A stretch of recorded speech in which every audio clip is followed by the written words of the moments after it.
Saqib media کے پیارے ناظرین، السلام علیکم۔ امید ہے کہ آپ خیریت سے ہوں گے۔ آج ہمارا ویڈیو شوال کے 6 روزوں کی فضیلت کے بارے میں ہے۔ ویڈیو پورا کے درمیان میں بند نہ کریں۔ جس طرح رمضان المبارک کا مہینہ گزر گیا بڑا فضیلت کا مہینہ تھا، ہم کوشش کر رہے تھے کہ آپ کو شوال کے 6 روزوں کے متعلق ضرور آگاہ کریں گے، لیکن کچھ مصروفیت کی بنا پر یہ ویڈیو ہم سے بہت لیٹ ہو گئی، اس پر معذرت خواہ ہیں۔ ویڈیو شروع کرتے ہیں۔ حضرت ایوب انصاری رضی اللہ عنہ فرماتے ہیں کہ نبی کریم صلی اللہ علیہ وسلم نے ارشاد فرمایا، من صام رمضان وستم من شوال فقد صام الدہر۔ ایک اور جگہ ہے، من صام رمضان ثم اتبعہ ستم من شوال کان کصیام الدہر۔ سیدنا ابو ایوب انصاری رضی اللہ عنہ سے روایت ہے کہ رسول اللہ صلی اللہ علیہ وسلم نے فرمایا کہ جس شخص نے رمضان کے روزے رکھے پھر رمضان کے بعد شوال کے 6 روزے رکھے تو یوں سمجھو کہ اس نے زمانہ بھر کے روزے رکھے۔ یہ حدیث صحیح مسلم میں موجود ہے۔ حضرت ایوب انصاری رضی اللہ عنہ فرماتے ہیں کہ میں نے حضور صلی اللہ علیہ وسلم سے سنا کہ حضور صلی اللہ علیہ وسلم نے ارشاد فرمایا، من صام رمضان وستم من شوال فکأنما صام سند کلہا۔ یہ حدیث مسند احمد میں موجود ہے۔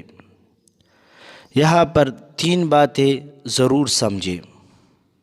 پہلی بات یہ ہے، ایک حدیث میں زمانہ بھر کا اجر اور دوسرے حدیث میں 1 سال بھر کا اجر ذکر کیا گیا۔ دونوں حدیثوں کا مفہوم ایک ہی ہے کہ انسان جب ایک نیکی کرتا ہے تو اس کا اجر 10 نیکیوں کے برابر اس کو ملتا ہے اللہ تعالیٰ کی طرف سے۔ رمضان کے 1 مہینے کا روزے جب رکھو گے 30 روزے ہوتے ہیں، جب یہ 10 گنا اجر ملے گا آپ کو تو یہ 10 ماہ کا اجر مل گیا۔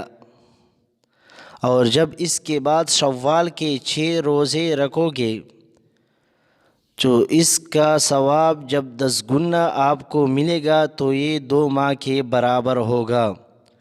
تو اس طرح یہ سال بھر کا اجر آپ کو مل جائے گا۔ جب ہر سال اس طرح روزہ رکھو گے تو گویا آپ کو زمانہ بھر کا اجر ملے گا۔ دوسری بات یہ سمجھے کہ جب عید الفطر گزر جائے یعنی 1 شوال سے، تو یہ ضروری نہیں کہ آپ 1 شوال سے یہ روزے شروع کریں، عید الفطر کے فوراً بعد شروع کرے۔ آپ کو اختیار ہے، گویا آپ 4 شوال کو رکھتے ہو یا 6 شوال کو رکھتے ہو، یا یہ روزے آپ مسلسل رکھتے ہو یا 1 یا 2 یا 3 رکھتے ہو، وقفے کے ساتھ رکھتے ہو۔ تیسری بات، یہ بہت اہم بات ہے، اس کو غور سے سنیے۔ اگر آپ کے رمضان کے روزے رہ گئے ہیں تو آپ کو چاہیے کہ پہلے وہی رمضان کے فرض روزے جو ہے آپ پر جو قضا ضروری ہے، پہلے اس روزوں کی قضا کرے، بعد میں یہ نفل روزے جو ہے یہ رکھے۔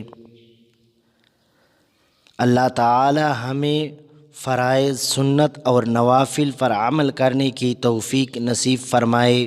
ہمارا یوٹیوب چینل ثاقب میڈیا ضرور سبسکرائب کرے تاکہ وقتاً فوقتاً ہم آپ کو مسائل سے آگاہ کریں۔